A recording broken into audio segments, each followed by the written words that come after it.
Hello guys, welcome to TM6 Adventures. Lisa here. Hey, look, I've had a question today about manually using your Thermomix. So I'm going to show you today. I'm getting some late lunch ready for the family, and I'm going to show you how it's done. And I'm going to do this manually, and it's actually not a guided recipe. This is just how I would make a tomato-based sauce anytime. Okay, so there is no recipe to follow. You'll have to cook along if you want to do this. But I'm going to give lots of tips today around how to manually use your Thermomix. If you're watching on, remember to say hi as well. If you know how to use your Thermomix manually, then maybe comment and say, I do. But if you don't, today is the time to take in some hints and tips so that you can drive it without having to use guided recipes all the time. Nothing wrong with that, but it's sometimes nice to be able to go just chuck things in and make it happen, right? So today I'm making a tomato sauce to actually turn into, the kids are going to have nachos for lunch with some guacamole and stuff like that. And I've got some meat that's just this morning come out of the freezer. It's sliced up beef. It's pre-cooked because we smoked it in the smoker a couple of weeks ago, and it's been sliced and frozen. So I'm going to actually use that in a tomato sauce to be what they top their nachos with. So coming out of my head, this is how I would do it. So come with me on the journey. First things first, we're going to start, a good tomato sauce always has onion and garlic. So let's put into the machine, I've got a brown onion chopped in half. You could use a heaped teaspoon of onion powder if that's all you had. You then need some garlic, a clove or two of garlic, or in my case I'm just going to put in probably about, 3 teaspoons of garlic paste. Okay, going the shortcut. One day I'm going to grow my own and make paste again. We did have some, it didn't end up surviving the wet that we've had. All right, we're going to chop this down. Now, manually driving, whichever is your largest circle is what the silver dial will adjust. So at the moment you can see my largest dial is my time. You see that's bigger than the other two. So it's on timer, and I'm going to now say, hey, I want to chop it, because if I was chopping something in the Thermomix, generally it's going to take about 2 to 5 seconds. This is probably closer to 2, but I feel like 5. I'm not going to put a temperature on, so I'm not going to click on that one, but I am going to click on the speed. Click, and now it's the largest icon, and I can choose what speed I want to go up to. So I'm going to go up to speed 5 for chopping, speed 5. You can see it's counting down, you can hear that it's done, and it sings to say, hey, I'm done. By the way, if your singing goes on for 15 minutes still, which was the factory settings on the machine, go to your settings menu and change that down to 10 seconds or 30 seconds, whatever your preference is. I have chopped garlic and onion. Now, I do have a spatula. I was going to say, if I had a spatula, I do have a spatula because my Thermi drawer's in front of me now. I love that. Scrape it down. If it's not down, it's not going to cook off, right? Now we're going to put into it something. You could put oil. I've got ghee today. You could put a chunk of butter. You could use whatever you've got, right? So, I don't know, about that, 20 grams, maybe 15, in that goes. And now we're going to cook it, okay? So this time we're going to put a temperature. So we're going to push on this timing one. We always go time, temp, speed. So we're going to put on that 2 minutes to cook, using the silver dial to adjust it. We're going to then pick Vorwerk, which is our really hot setting, and then we're going to go nice and slow. We're going to touch on this one, and we're going to go slow on, we'll just go 0.5, so it goes really slow. I'm going to take this off so it can steam. I should put my simmering basket on.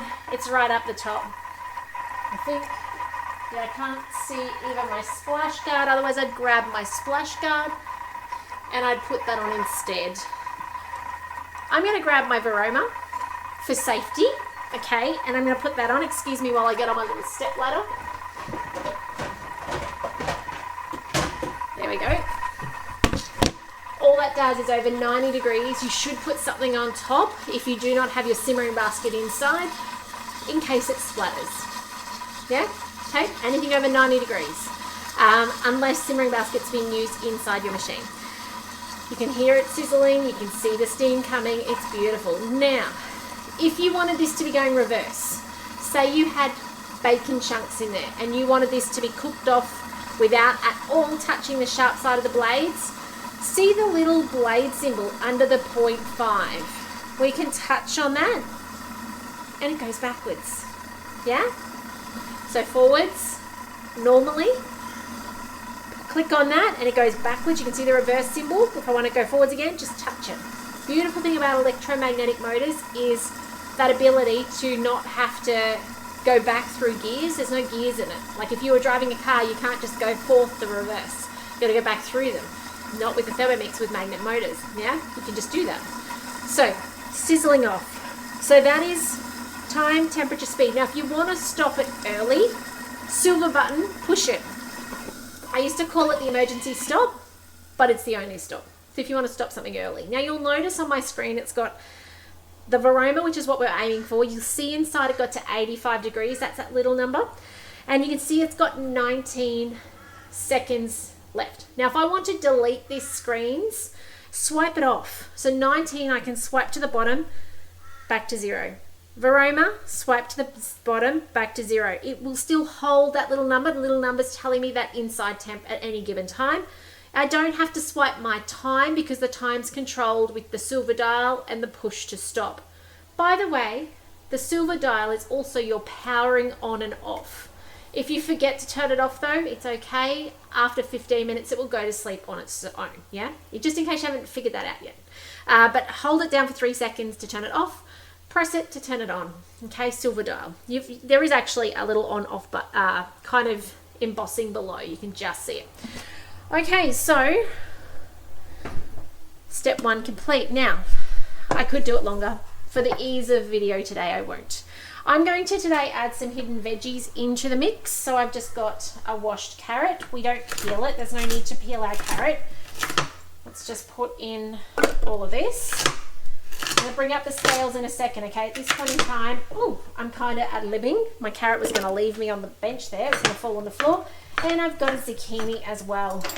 You do put your little tops in, don't you? They're edible. Don't throw them out.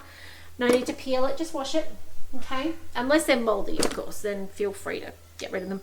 You can put broccoli stems in there. You can put whatever you've got. Whatever you like, okay? We're going to chop that down again. Now, just remember, touch the one you want. Largest icon, 5 seconds, because that's a good chop. I like that. If you want it finer, go a bit longer, but you'll hear it sticks to the sides when it's done. Don't need a temperature, but you'll see because it's so hot, it'll go up to speed slower than before. Click on the speed one, and then we use the silver dial to go to speed 5. Now hear it going up slow. It's overriding this because it's 80 degrees.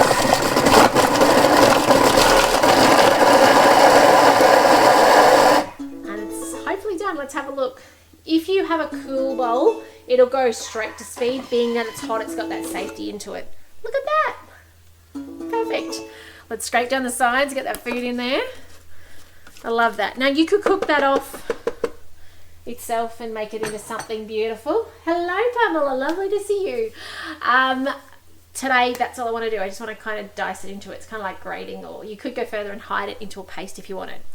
Okay, I'm going to show you now where to find the other functions that if you have a TM31 or a TM5, they are visible on your screen. On a TM6, we swipe to the side and we then have scales first up. We have dough mode second up, and we have turbo third up. And my next favorite, pre-clean. I use it, I love it. It's amazing. If you don't use pre-clean and you've got TM6, we need to talk, okay? So we're going to use the scales because I want to bring up, I've got a massive can of diced tomatoes here. They are 2.5 kilos. I just need 800 grams. I'm sure I had a big spoon to do this with. Oh, it's over there. 1 second. All right. I do love being back in a kitchen where I can just walk over and grab things from just there. Oh, so nice. All right. So I'm going to bring up my scales. I'm hopefully not going to make too much of a mess with this. Excuse my arm as I reach over. Told you, big can. All right. Scoop it in. If you had an 800 gram can, actually it depends what size portion you want. Like I'm making a massive one today. We do like to have leftovers, but I mean, you could do a 400 gram can. You probably would only put in half a tomato, half a zucchini and half a carrot, half an onion, a clove of garlic. But I'm making it so that hopefully it might do dinner for the kids too. Fingers crossed. They eat a lot these days. It's very hard to keep up on the food. So, all right, 800 grams, 850. Next up, magic ingredient in our Thermomix food. You got it, veggie stock. If you've not made veggie stock in a long time, or you're buying stock, please make it. Okay, celery is the only tricky ingredient. I bet you've got the rest in your fridge already. Garlic, onion. I don't do tomatoes. I generally do zucchinis, and I do carrot. We keep them on hand in our pantry and our fridge.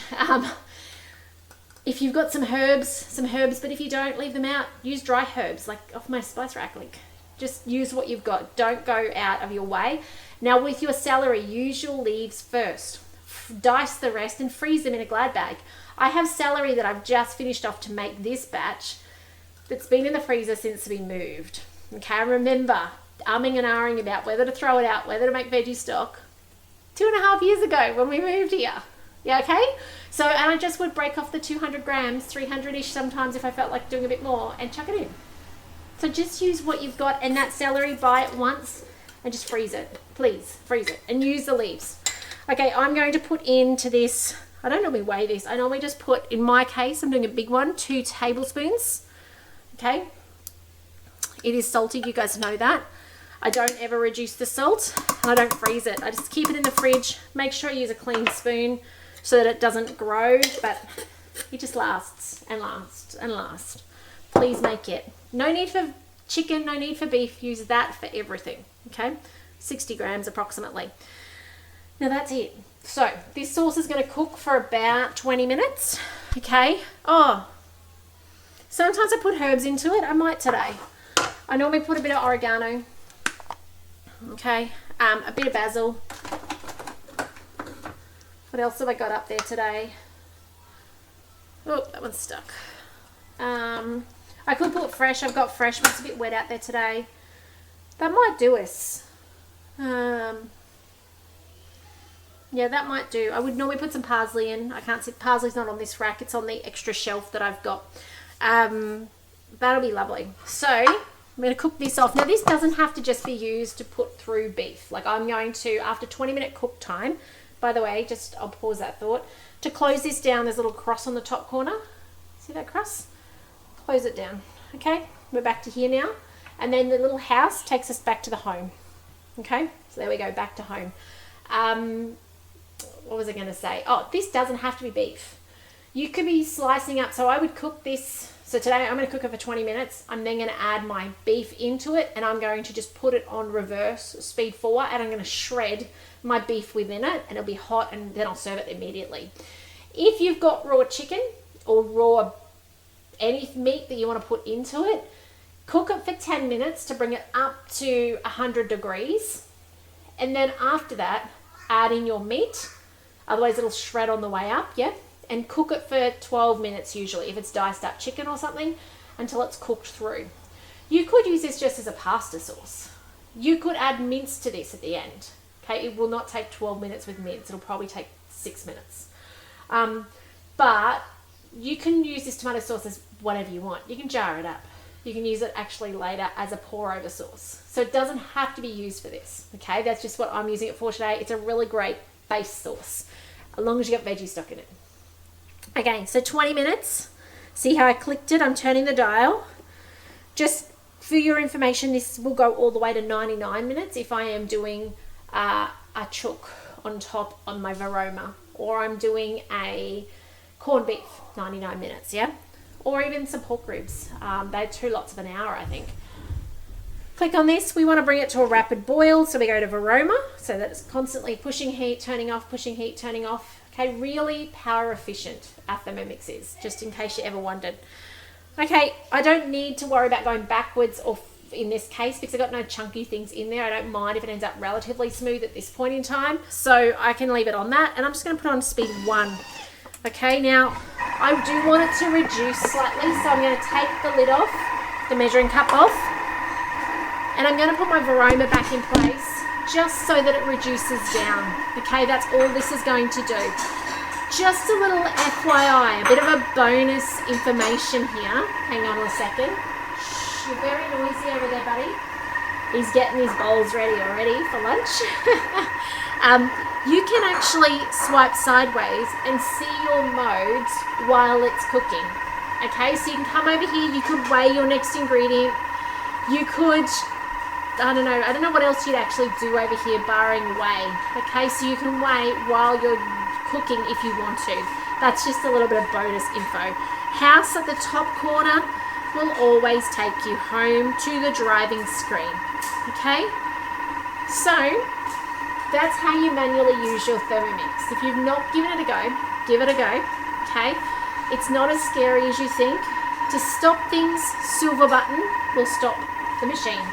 Okay, you'll see it's got, because it's hot, it's got an 8-second countdown. It was actually 10 seconds. That's a safety feature so that it doesn't unlock that lid while it is rapidly boiling with 2.2 litres of soup in there or something like that. Okay, but then I can just go straight back to my speed dial, go back to speed 1, and off it goes again. Okay, so that's it from me today. I hope you've enjoyed it. I did show you how to make macadamia milk earlier today. Do check that video out if you haven't seen it already. Hello, Andrea. Lovely to see you on today too. It's lovely to see familiar names popping up. But otherwise, I hope you've enjoyed. Have a lovely day. I will probably be back for some more videos either this afternoon or over the weekend. Soon, I can guarantee you. I've got so much I want to share, but I hope these are helping you get more out of your Thermomix. But otherwise, take care, and I'll see you again soon. Bye for now.